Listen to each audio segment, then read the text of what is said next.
नमस्कार दोस्तों आज इस क्लास में हम अध्ययन करेंगे वायरॉइड्स, वायरोसॉइड और प्रियन के बारे में। दोस्तों वायरॉइड्स जो है सबसे छोटे संक्रामक एजेंट होते हैं। स्मॉलेस्ट जो है इन्फेक्शियस एजेंट के रूप में ये कार्य करते हैं और परपोषी में रोग उत्पन्न करते हैं। दोस्तों वायरॉइड्स की जो खोज है डाइनर के द्वारा 1971 में की गई थी, आलू के अंतर्गत की गई थी। दोस्तों वायरॉइड के द्वारा जो है आलू में पोटैटो स्पिंडल ट्यूमर वायरस के द्वारा एक रोग उत्पन्न किया जाता है। तो दोस्तों वायरॉइड जो है पैथोजेनिक होते हैं और केवल न्यूक्लिक एसिड जो होता है इनका वह है आरएनए का बना हुआ होता है। प्रोटीन जो है वायरॉइड के अंतर्गत एब्सेंट होती है, या हम कह सकते हैं कि कैप्सिड इनमें एब्सेंट होता है। अतः इनको जो है मेटावायरस भी कहा जाता है या नेक्ड वायरस कहा जाता है, क्योंकि इनके जेनेटिक मटेरियल के चारों तरफ न्यूक्लिक एसिड की चारों तरफ जो है प्रोटीन का बना हुआ जो कैप्सिड होता है वह एब्सेंट होता है। अतः इन्हें नेक्ड वायरस कहा जाता है। दोस्तों potato spindle tumour virus PSTV only RNA के ही बने होते हैं। दोस्तों वायरॉइड्स के द्वारा अनेक रोग उत्पन्न किए जाते हैं, जैसे कि tomato bunchy top disease, chrysanthemum stunt disease, citrus exocortis disease, coconut cadang disease और टमाटर का गुच्छा शीश रोग, टोमेटो एपिकल स्टंट डिजीज। तो ये कुछ विशेष रोग जो कि प्लांट में एक वायरॉइड के द्वारा उत्पन्न किए जाते हैं। दोस्तों वायरॉइड की संरचना सिंगल स्टैंडर्ड सर्कुलर आरएनए द्वारा निर्मित होती है और उसका मॉलिक्यूलर वेट, उसका अनुभार 85,000 से लेकर के 1,30,000 डाल्टन तक होता है और उसमें न्यूक्लियोटाइड्स की जो संख्या होती है वह 243 से लेकर के 360 के मध्य में होती है। दोस्तों अभी तक ये जानकारी स्पष्ट नहीं है कि वायरॉइड का जो रेप्लिकेशन होता है वह किस प्रकार से होता है, और ऐसा माना जाता है कि वायरॉइड्स जो है एक होस्ट सेल के एंजाइम्स को अपने रेप्लिकेशन के लिए एक्टिव करते हैं और इसका जो ट्रांसमिशन होता है वह होस्ट सेल के क्रोमेटिन पदार्थ के साथ होता है।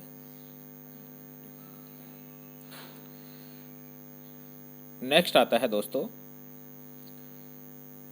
वायरोसॉइड्स। दोस्तों 1981 में रेंडल और उसके साथियों के द्वारा इसकी खोज की गई थी और वायरोसॉइड्स जो है ऐसे वायरॉइड होते हैं जिनके रेप्लिकेशन के लिए एक सहायक वायरस के आरएनए की आवश्यकता होती है। अतः उन रोग कारकों को जिन्हें रेप्लिकेशन के लिए सहायक वायरस के आरएनए की आवश्यकता होती है उन्हें वायरोसॉइड कहा जाता है। दोस्तों वायरोसॉइड तंबाकू में जैसे बेलेवेट मोजेक वायरस के साथ पाया जाता है। वायरोसॉइड सदैव जो है अपनी एक सहायक वायरस के साथ ही पाया जाता है।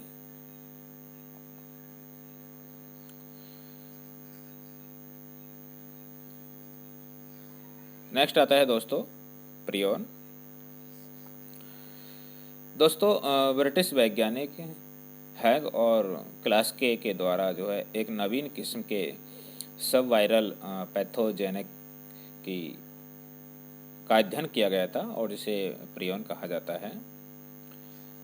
दोस्तों इस पैथोजेनिक सब वायरस तत्व के द्वारा जो है भेड़ बकरियों का जो नर्वस सिस्टम होता है उसमें स्क्रैपिया फेटल डिजीज का इन्फेक्शन होता है। दोस्तों प्रियन में जो स्वयं का आनुवांशिक पदार्थ होता है, जेनेटिक मटेरियल होता है, वह आरएनए नहीं होता है, डीएनए नहीं होता है, अपितु ये जो है 2-3 प्रोटीन के मॉलिक्यूल्स से, पार्टिकल्स से निर्मित जो है एक संक्रामक प्रवृत्ति के जो है तत्व होते हैं। अतः दोस्तों ये जो है वायरस से भी छोटे होते हैं और वायरस से लगभग 100 गुना छोटे होते हैं। और प्रोसिनर को जो है 1997 में जो है नोबेल पुरस्कार मिला था इसकी खोज के लिए। दोस्तों प्रियन जो है प्रोटीन द्वारा निर्मित स्मॉलेस्ट इन्फेक्शियस एजेंट होते हैं और ओनली ये प्रोटीन के बने हुए होते हैं।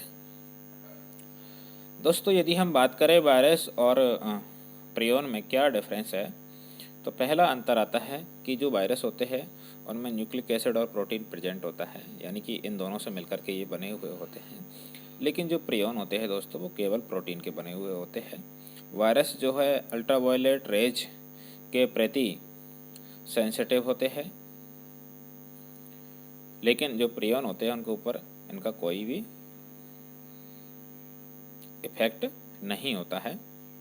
दोस्तों जो प्रियन होते हैं वो प्रोटीन स्केपी प्रोटीन कहलाती है। इनके अंदर जो प्रोटीन होती है प्रियन प्रोटीन के बने होते हैं, आरएनए और डीएनए इनमें होता नहीं है, और यहाँ पर जो प्रोटीन होती है उसे स्क्रेपी प्रोटीन कहा जाता है। दोस्तों वायरस की यदि बात करें तो वायरस में जो अल्ट्रावायलेट रेज के प्रति सेंसिटिव होती है और अल्ट्रावायलेट रेज के कारण में म्यूटेशन भी हो सकता है। साथ ही दोस्तों हो सकता है कि नष्ट भी हो जाए, लेकिन प्रियन में इनका कोई इफेक्ट नहीं होता है।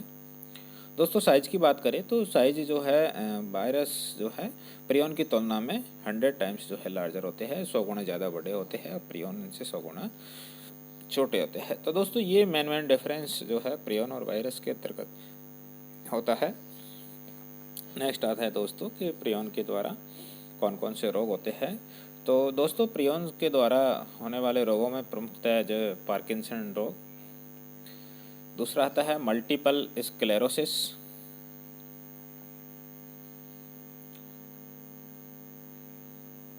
Parkinson disease multiple sclerosis.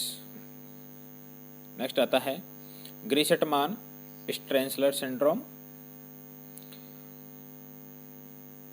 Scrapie disease in sheep, जिसके अंतर्गत जो है जो ब्रेन होता है वह फीचर स्पॉन्जी ब्रेन हो जाता है। Red cow disease, crow disease जो कि न्यू गिनिया के जो आदिवासी होती है उन आदिवासियों में जो है स्पॉन्जी ब्रेन हो जाता है, ये क्रो डिजीज कहलाती है। एक होता है क्रोजफेल्ट जैकब डिजीज, ये भी मस्तिष्क होता है, इन्फेक्शन होता है उसके ब्रेन में।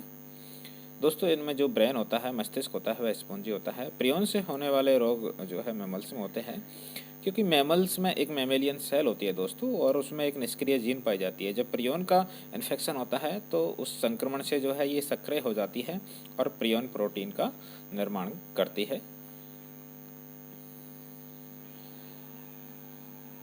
थैंक यू, नमस्कार दोस्तों। अगली क्लास में दोस्तों हम अध्ययन करेंगे ट्रांसमिशन ऑफ वायरस का।